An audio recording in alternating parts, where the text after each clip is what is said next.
Good afternoon, everyone. I am Dr. Yvonne Watts Martinez. I am a co-chair on the Racial Justice and Equity Task Force here at Richard Bland College. I work alongside with a dynamic team of racial justice advocates, and I'm very fortunate to have a wonderful co-chair, Dr. Tom Addington. And I am welcoming you on behalf of the task force to Richard Bland College, specifically the Racial Justice and Equity Task Force's presentation series. We've had three so far. This is our fourth one.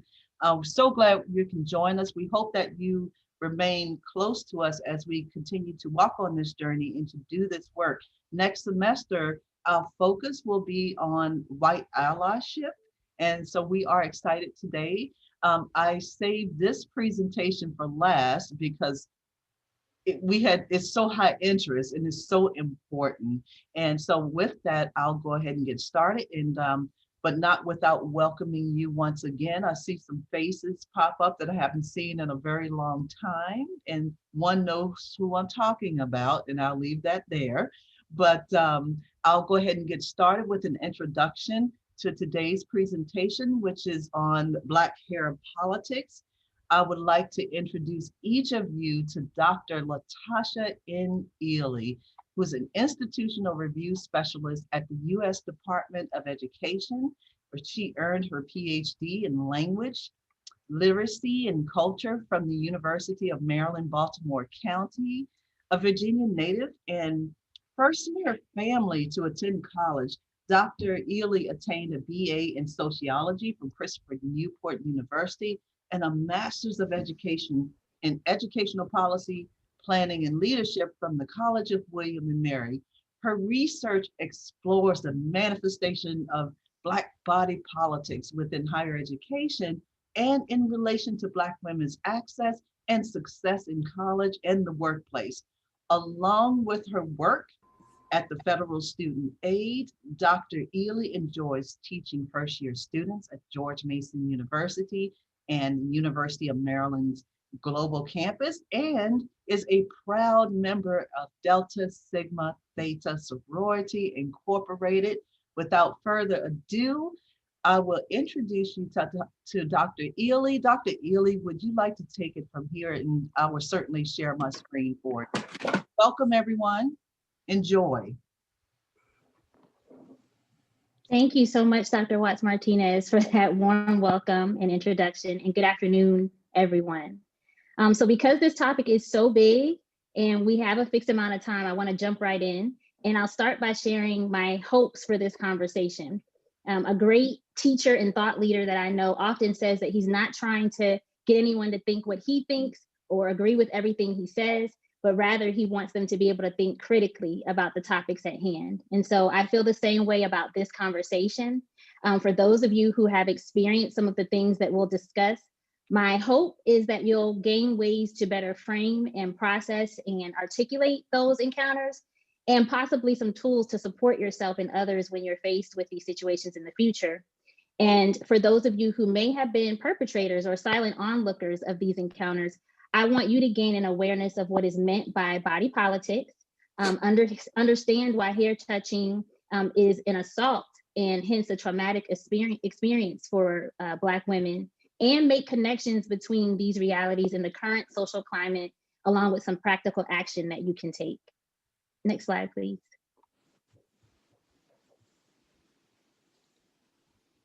So to kick this off, we'll start with what I'll call a mindful visualization. So if you've ever done any kind of guided meditation, it'll be something like that.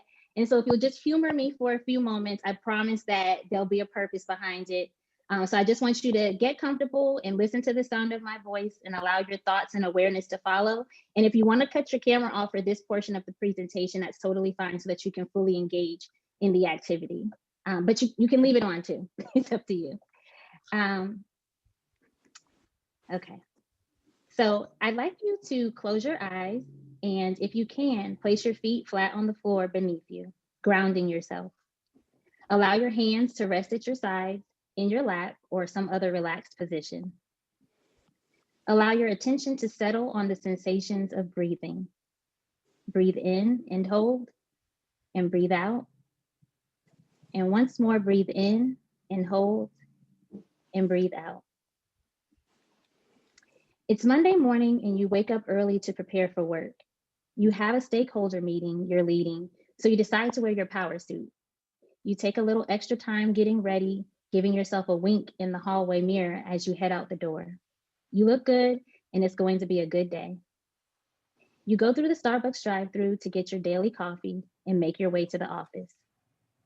You enter and speak to your staff, coworkers, and supervisor, feeling confident about the impending meeting.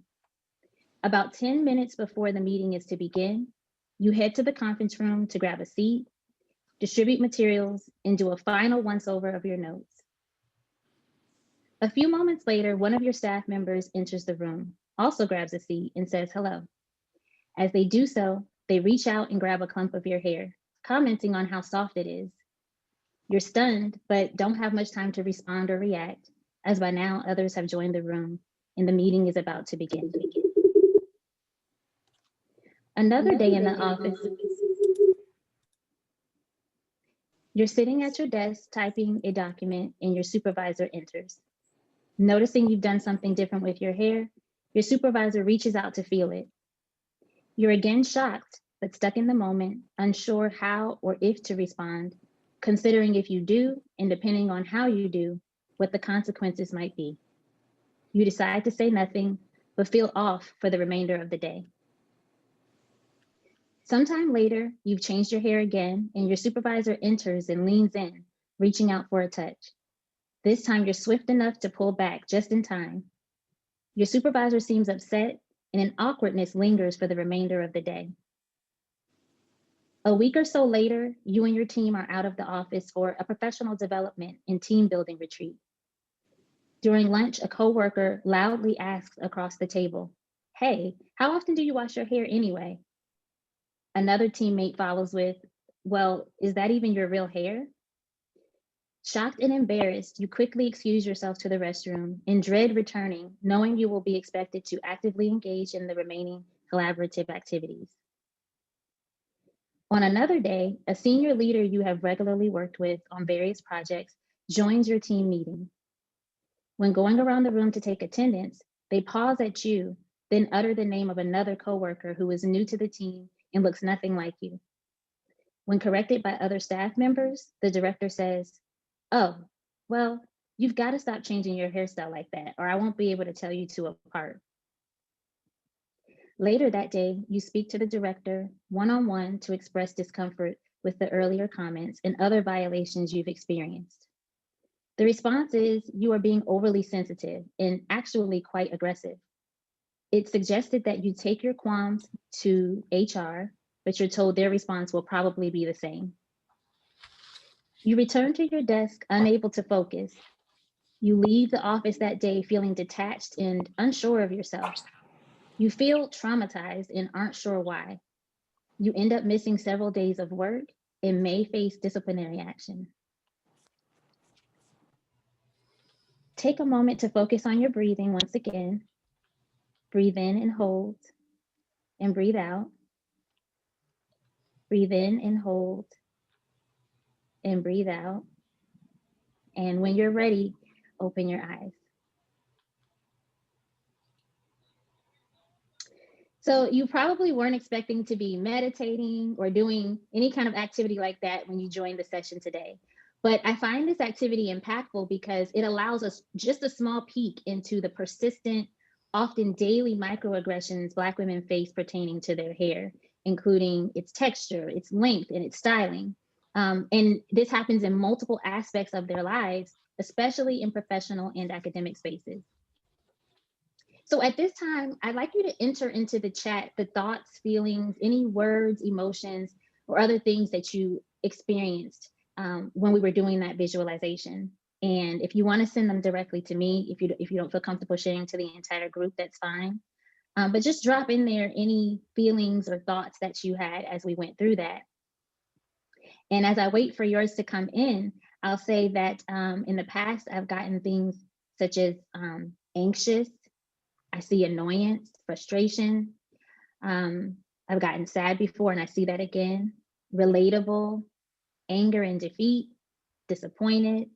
Um, I see familiarity, confusion, relief. And so you can keep those coming as we go on. But yes, these are similar to words that I've received in the past in response to this activity. And another one that I've received has also been even triggered. Um, so I first want to just thank you for participating in that activity. And I want to say that while Black people and certainly Black women are not a monolith, the scenario mirrors a very small portion of the experiences that I hear over and over again as I do this research. The reality is the stories that have been shared, they come from a wide array of professional fields and backgrounds. So I hear them in higher ed from both staff and students. I hear them from women in multiple branches of the military and at the highest levels. Black women in communications who are producers, and so they're doing work behind the scenes in media, women in law, K-12 education, the nonprofit sector, even within federal agencies, and in the beauty industry, which sometimes shocks people. The common theme that I see across all of these experiences is the resulting trauma that leaves Black women different than they began. They're traumatized by that little thing that was said that wasn't that big of a deal, or the person who meant no harm. And those things, they add up over time. Those so-called microaggressions build and build and build and leave lasting negative impacts. So it was actually in the final year of my doctoral program that I heard the types of experiences that we just visualized, and that I touched on a bit, actually referred to as assault. Next slide, please. And so I actually saw someone in the chat say that they felt like this isn't a microaggression. This is actually a full-on assault. And so I was co-teaching a seminar in Black Hair and Body Politics with my mentor and advisor, Dr. Kimberly Moffitt. She's the dean of the College of Arts, Humanities, and Social Sciences, yes, at the University of Maryland, Baltimore County.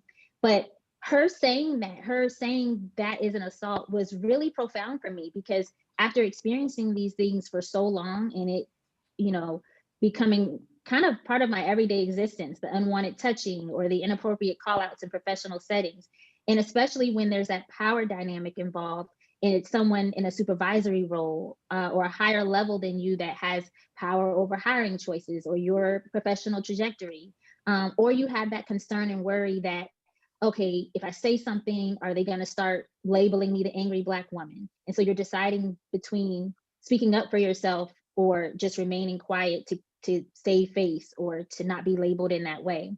And so this was one of the first times that I had words or a word to accurately describe what I had been feeling, and something that happened so frequently, so casually. I mean, my girlfriends and I, other Black women that are in my network or that I associate with, we talk regularly about even just getting a new hairstyle, how we dread going into the office the next week sometimes because it's so much drama associated with it, walking into the door and people wanting to touch it and asking a billion questions about it or acting like they don't recognize you. So it was kind of shocking a little bit to hear it described that way, but it immediately resonated with me. And so we all know what assault means and how we use the word in our everyday life, but I wanted to share the actual legal definition, which includes the act of intentionally putting another person in reasonable apprehension of imminent harmful or offensive contact, and physical injury is not required. So what you're going to see and hear on these following slides are quotes from some of the women I've spoken with over the years, and all of them have given me permission to share these things, but describing assaults and other harmful hair-related experiences they've endured, many in the workplace. And I'm reading them because it's in this way that we make space for and validate their voices as important, meaningful, and critical to understanding and combating bias, stigma, and racism as a whole. Next slide, please. For years, I wanted to lock my hair, but didn't because I heard from mentors and colleagues that if I got locks, I would not move far in the professional world. I'd block myself from success. Next slide, please. I've had my hair touched without asking several times as I grew up in a predominantly white community. They didn't understand. When I had Black friends with the same hair as me, they made me realize that it was not okay. I was uncomfortable, but I wasn't sure if it was just me being silly. Those friends encouraged me not to give in to being someone's pet when I didn't want to. Next slide, please. There was a point where I thought I would never go natural and literally felt I was addicted to relaxers in college. But that stemmed from a lot of criticism about my hair and it being so thick. Next slide, please. I was stationed in Turkey and had a white supervisor. At that time in the Air Force, the reg said we were allowed 3 inches in bulk and ponytails worn no further than our collar. I had done the big chop right before I left. While it had grown long enough to be a tiny afro worn with a headband, it was nowhere near 3 inches in bulk. But the reg wasn't really written with a Black girl in mind, and it was exhausting to keep explaining, my hair doesn't grow straight down, it's a puff, and that is my ponytail. During an inspection, my supervisor planned to write me up for being out of regulation. Fortunately for me, I kept the hair rag in my pocket at all times because of the amount of scrutiny on us Black female airmen in our hair. She planned to proceed with the write-up anyway, but I reported the issue to her supervisor, who was married to a Black woman, and intervened. There have been revisions to policies, and it's getting a little better, but at the end of the day, when they say professional, they mean white. I worked with other airmen who wanted to go natural, but didn't want to deal with the BS, so they felt forced to get perms. Oh, I'm sorry. I forgot. Okay. Next slide, please. I had a client who decided to do the big chop, go natural. She'd done a lot of research on styles, hair products, and the different stages and felt ready. She came and we did it, cut off all her relaxed ends, and she was left with a short curly fro. When she looked in the mirror, she was devastated, almost to the point of crying. She said, I can't go to work like this.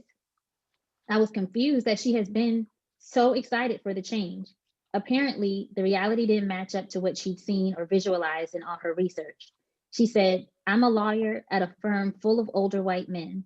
I could never go in looking like this, and proceeded to ask me to make her a long, straight wig instead. Next slide, please. Culturally, I believe in the transfer of power through one's hair, body, and touch. That's why I don't like my hair to be touched.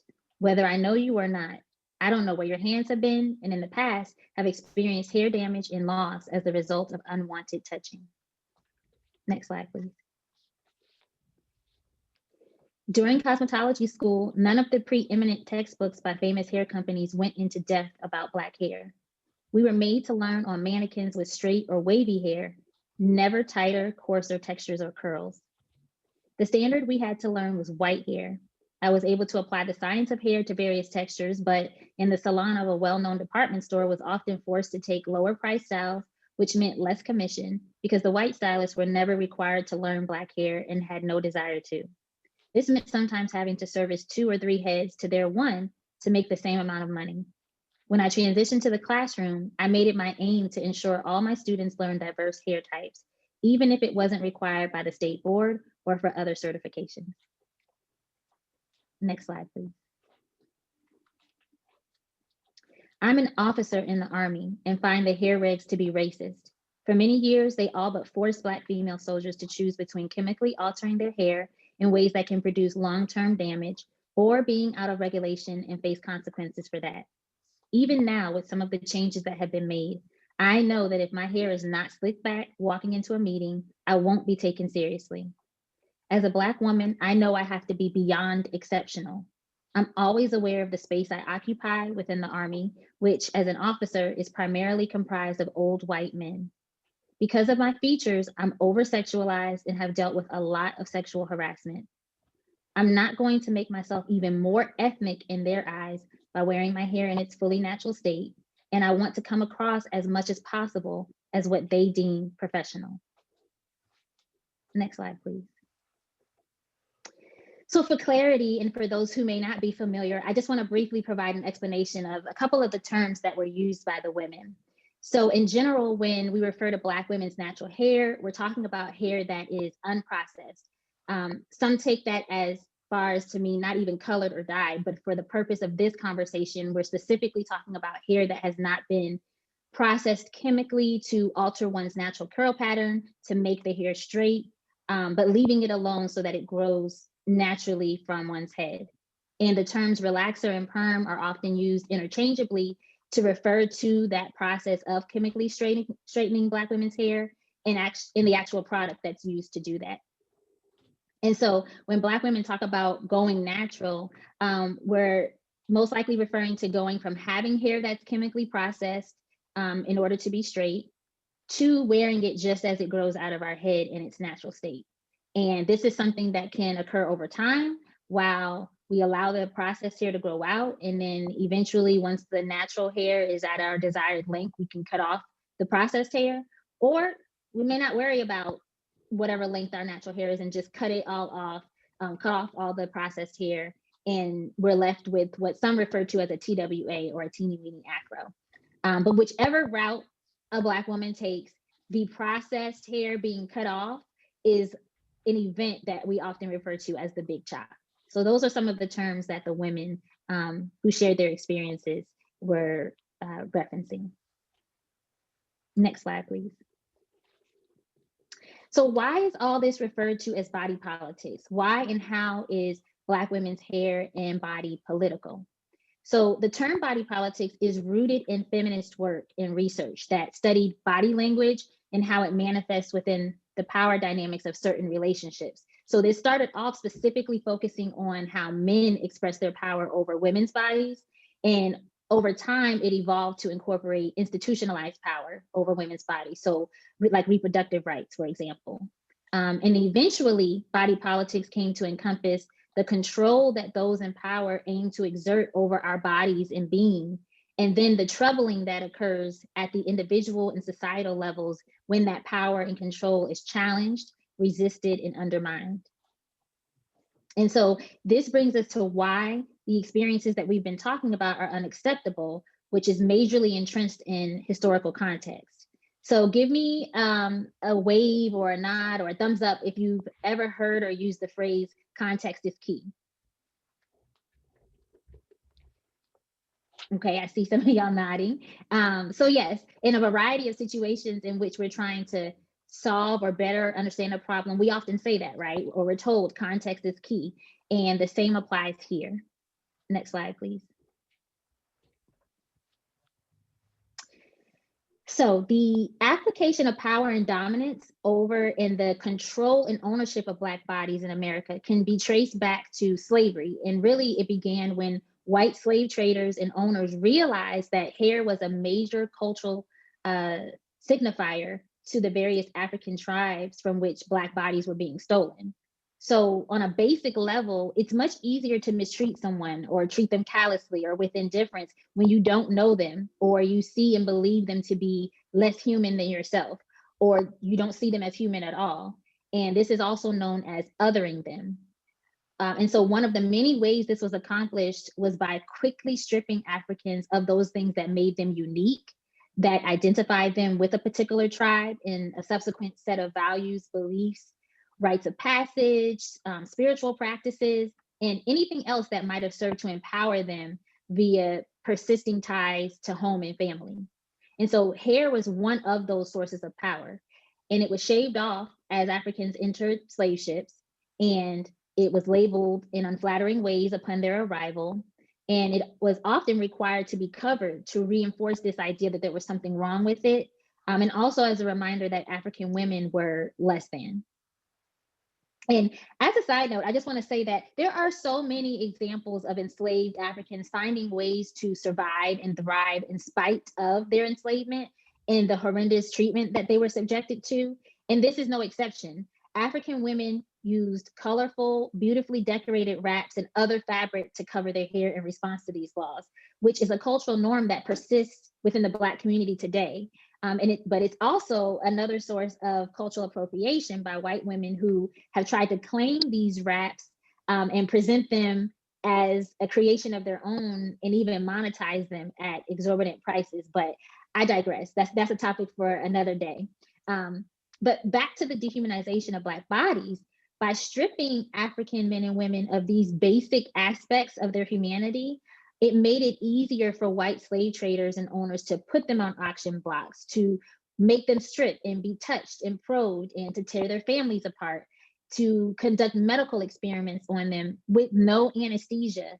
And the list goes on and on. It made it easier for what one psychologist refers to them as slave monsters. It made it easier for them to rape enslaved African women, which led to the birth of children who, while still Black, typically had some features most often associated with Eurocentric or white phenotype, such as straight or loosely waved hair, lighter skin complexion, thinner or smaller nose and lips. And these features, or the individuals with these features, were sometimes afforded a different experience that, while still harsh and inhumane, might lead to opportunities and resources for survival, such as learning to read or participate in other activities typically reserved for their white half siblings. And so these separate, often presumed better experiences for lighter skinned enslaved African women with less tightly coiled hair ultimately led to the hierarchies that we see manifesting inter and intraracially to this day. Excuse me. So while my focus today is primarily on hair politics, I definitely wanted to mention colorism as well, because those two things are inextricably linked. Most of the time when you research colorism, you inevitably are going to find something about texturism or discrimination based on different hair textures, or looking at how tight or loose a person's curls are, because that too was used as a gatekeeping tool to keep certain people out of certain opportunities and resources. And those persisting hierarchies established and maintain a standard in today's society that basically says white is right. So whiteness is the standard by which we should all be measured, and that we should all measure up to. And it's been said that every society has this established beauty ideal. And here in America, it's whiteness. It's this ideal that is in stark opposition to aspects of Black women's appearance that are biologically determined. And so therefore, in order for Black women to attain it, they have to take part in activities that can actually be physically harmful to themselves, and also psychologically and emotionally damaging. So things such as skin bleaching, or even getting relaxers and perms, the burns, the lesions, it's sitting on your scalp for so long and you're getting chemically burned. And there's actually been research done to show correlations between Black women's use of these chemical straighteners and the growth and development of fibroids and breast cancer. And the fact is that fibroids manifest way more in African American women. And so although there haven't been many follow-up studies done to investigate this further, it really gives you something to think about. So there's this beauty myth that is mainstream society's ideal appearance for women. It's socially accepted and favored. It's perpetuated by the media, and it aligns with the ruling class. And in America, that is white people. So that means that pale skin, long, straight, or maybe wavy hair, features typically attributed to white women, are the standard by which Black women are expected to compare and present themselves in all spaces. And as one of the women that I spoke to shared, this wasn't one of the quoted things, but she talked about how there is an expectation of demonstrated respectability and presentability at all times for Black women. And that's manifested physically by presenting oneself as closely to whiteness as possible, no matter the cost. That's the expectation. Next slide, please. So what is the significance of all of this?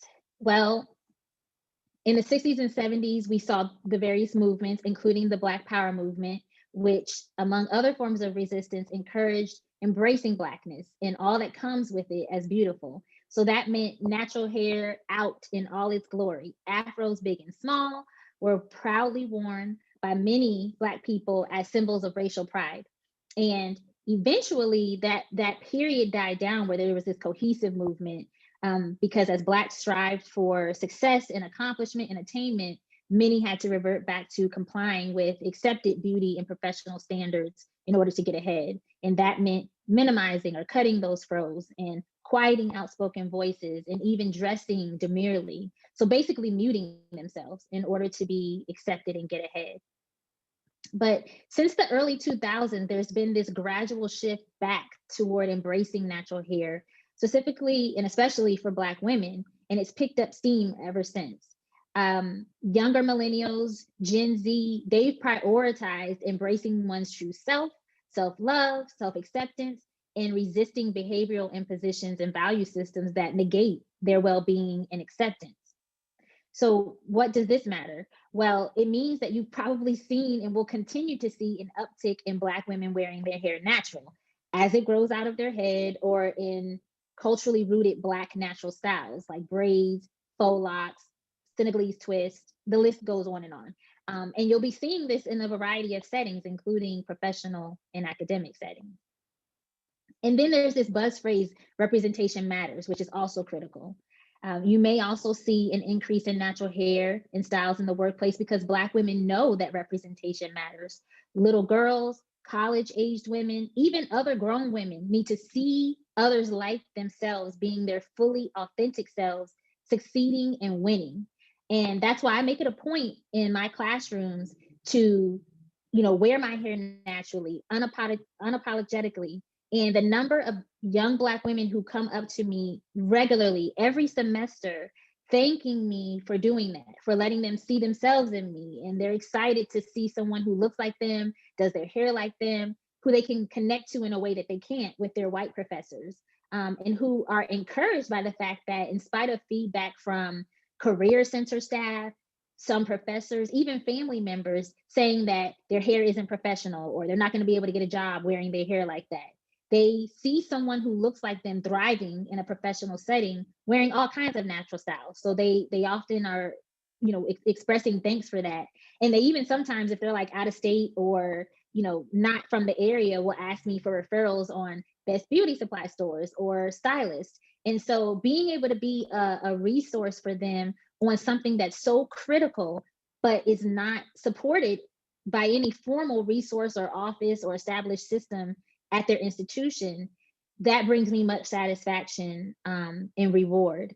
And it's why you also see more and more news anchors and other Black women in their fields and with a platform wearing their hair naturally.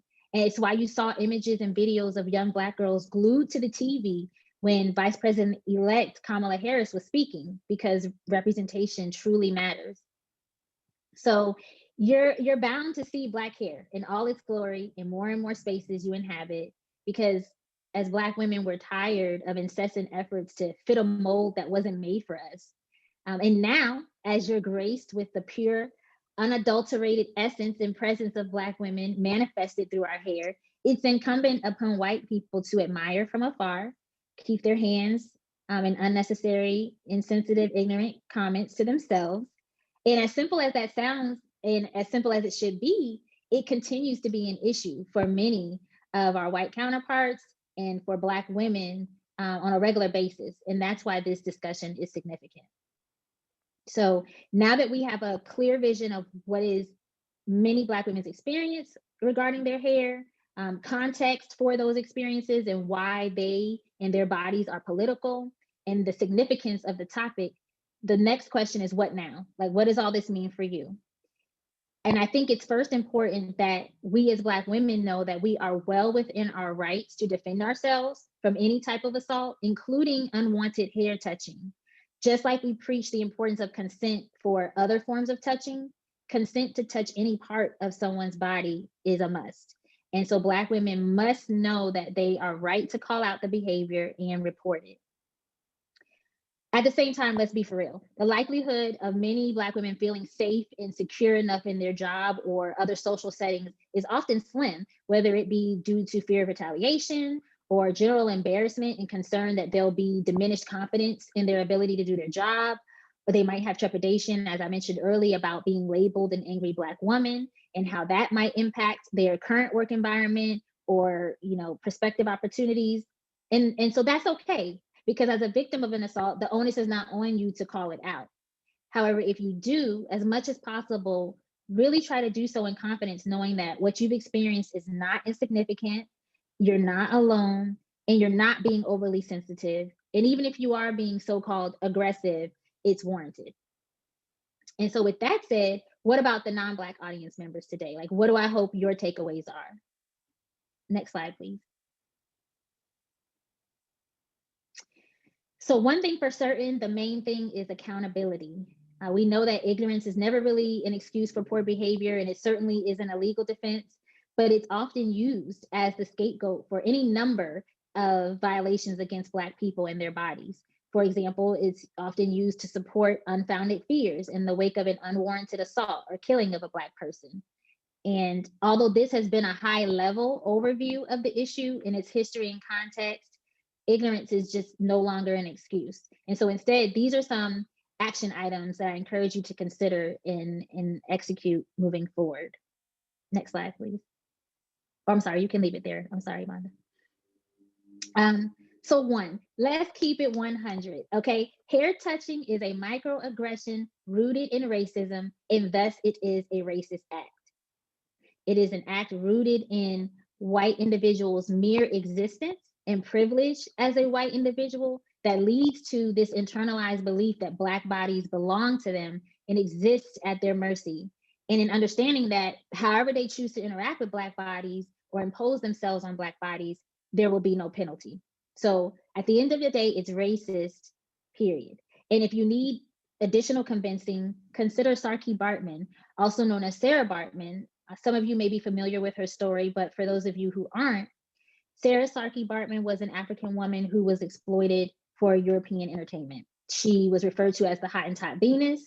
She was placed on display in a zoo-like show, and people would come and pay to just gawk at her physical features, touch her buttocks, and she was historical research shows that she was framed like in being juxtaposed against the Victorian concept of beauty or classic goddesses. And in contrast, she was portrayed as an animal. She was housed with animals. She was exhibited with tribal paint on her face, headdresses, wearing nude clothing. And this was supposed to just further demonstrate her inhumanity. And upon her death, her body was dissected and her organs, specifically her vagina and brain, were placed on display until 2002, I believe, after there was a lot of public outcry, and she was returned home to South Africa for a proper burial. And so many of the women that I talk to who participate in my research efforts, they bemoan the fact that when they are touched without their consent, when their features are called out and made a big deal of by white people, they feel on display and they feel violated, and they can't help but think of Sarah Bartman, whose treatment was the epitome of objectification and dehumanization. So I urge you to just not do it.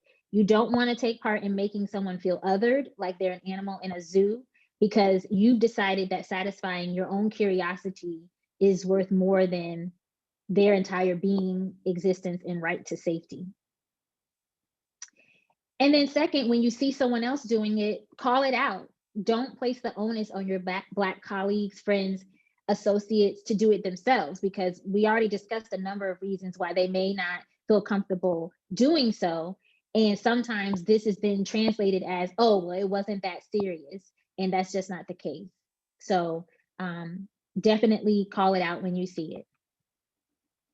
And then next, continue to educate yourself. Be aware of existing laws and policies, not just at your institution or organization, but at state and federal levels. So for example, because in many states, it's still legal to discriminate against someone, even in schools and at jobs, based on their hair texture and styling. I mean, we've seen stories about students being kicked out of school because of their hair, or being forced to cut their locks in order for them to remain in an educational setting or continue to take advantage of scholarship opportunities or extracurriculars.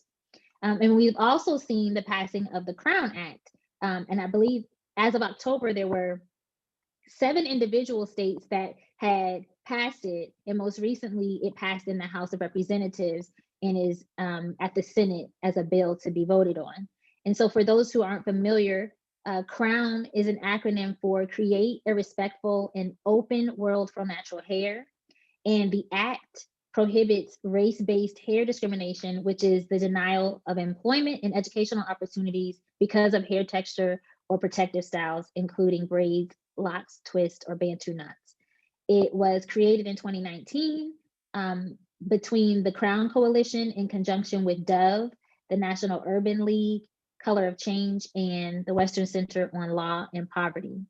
So some things that I encourage you to do, you can visit the Crown Act webpage. It's www.thecrownact.com to gain more education on the act and its origins and the impact that it can have. And you can sign the petition there, urging national implementation of the ban. So we're not giving states a choice anymore. It's nationally required. You can contact legislators about the act. You can share this information with your network and encourage them to do the same. And also, July 3rd is now National Crown Day. So this celebrates Black hair independence. So it could even be that there's some type of programming at your institution related to that. And then you want to, thank you, Omar, for putting that link in the chat. And then you want to advocate for non-punitive policies regarding reporting change for bystanders and self-reporters of this particular kind of assault at your institution or organization. The reality is that there probably is some type of policy in place right now, but if you're not in one, which Virginia is one of the states that has passed it, but if you happen to not be in one of those states that has passed the act, then you could be in fear of retaliation for reporting. So just advocating for that. And if you have colleagues that are in other states that are not covered by the law, then encouraging them to do the same at their institutions. And then continuing to have programs like this talk series by the task force to keep the community informed and engaged in how important these topics are. And then, and this is a big one, if and when a Black woman is reporting an incident to you, if she's venting about an incident or otherwise sharing an instance of hair-related assault, refrain from trying to make a connection by telling her about a time you had a bad hair day, or the time your sister pulled your hair and it hurt really bad, or any number of stories meant to make you feel comfortable, temper your growing awareness of privilege, and minimize her lived experience. Because in most cases, this is just going to alienate you because you're minimizing her experience.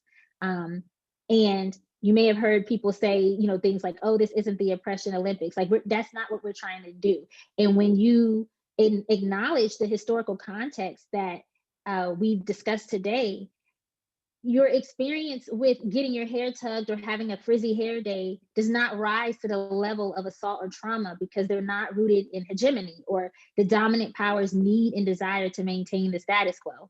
So you've never had that experience of daily trying to squish yourself down into a form that maintains your marginalized status and is simultaneously reifying the dominant power.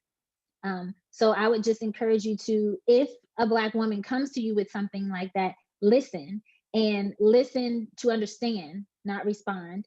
And as the slide says, if a Black woman trusts you enough to share her story and you really want to support, don't interrupt to assuage your ego or minimize your privilege. And finally, consider the fact that in the midst of this pandemic, many Black women have actually felt inspired to experiment with their natural hair. Some for the first time because they're not going into the office, they're not really going much of anywhere. And then some have had to shift to doing their own hair for financial reasons or because salons aren't as open with as much availability. And this may lead to you seeing more natural styles in the office if you're still going in or on your Zoom calls. I urge you to refrain from making a big production every time you see your Black female coworker come in with a different hairstyle. Because Black women's hair is naturally versatile and we take pride in that, in experimenting with different options, it could be that she's doing a different style because the style is more manageable, or it could be it goes with her sense of fashion. But switching up styles regularly, trying new things, it's another form of cultural resistance or fighting the power, so to speak, that Black women engage in. And so you may remember I mentioned othering earlier. Wearing our hair in these different ways is a self-empowering act. It's a way to resist attempts to dehumanize and objectify us. But when the styles are interpreted or labeled as threatening or unattractive or masculine, unfeminine, or in other negative ways by the dominant culture, or when we're told you couldn't recognize us because we change our hair and you call us another Black team member's name, or you ask us question after question about how long did it take, or do you wash your hair, or is that your real hair, it basically negates that empowering resistance and effort that we are engaging in. It's like a little bit of the joy is like sucked out when you're bombarded like that because it's exhausting. So, in conclusion, next slide, please. As I mentioned at the beginning, this topic is huge and we really only scratched the surface here. I know I was talking for a long time, so it may feel like we did more than scratch the surface, but there's so much more to it. But I hope that I provided you with some food for thought. You see here listed some of the resources that may be useful to you for further consideration. And of course, this isn't a comprehensive list, but like I said, hopefully it just gets you thinking critically, and gives you some suggestions for culturally aware, competent behavior and responses as it pertains to Black women's hair. Thank you.